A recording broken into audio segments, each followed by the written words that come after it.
Kamusta ang lahat? Magluluto tayo ngayon ng pinaka-easing dinner. I-oven ko lang to at lalagyan ng gulay sa ilalim. Ganito ang procedure. Madalian lang, mabilisan. Okay, ayan. Ganyan ako magtanggal ng langsa. Naglagay ako ng salt and vinegar dun sa aking pambabad. Ibabad ko ng 15 minutes. After 15 minutes ay tanggalin natin yung dulo ng pakpak ng manok. Yun kasi ang pangkamot nila, and then yung puwet tinanggal ko rin ng konti at hinati sa gitna. And then hinugasan ko ng maigi para mawala yung alat at saka yung langsa syempre ng manok ay mawala din. Then ayan,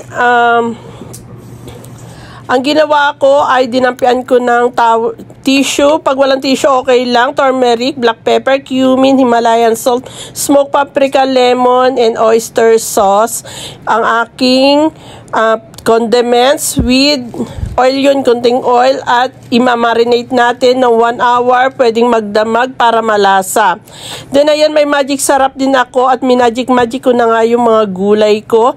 Sama-sama lang yan, lagyan ng asin, then ilagay sa ilalim, tapos sa ibabaw naman yung manok.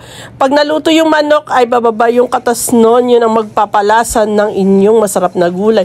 Nilagyan ko ng butter at sinalang sa oven sa 200 degrees Fahrenheit. Yung after 1 hour, hayan na yung ating manok, tapos medyo tustahin natin ng konti, mga 20 minutes. Ganun lang po kadali. Salamat sa panonood.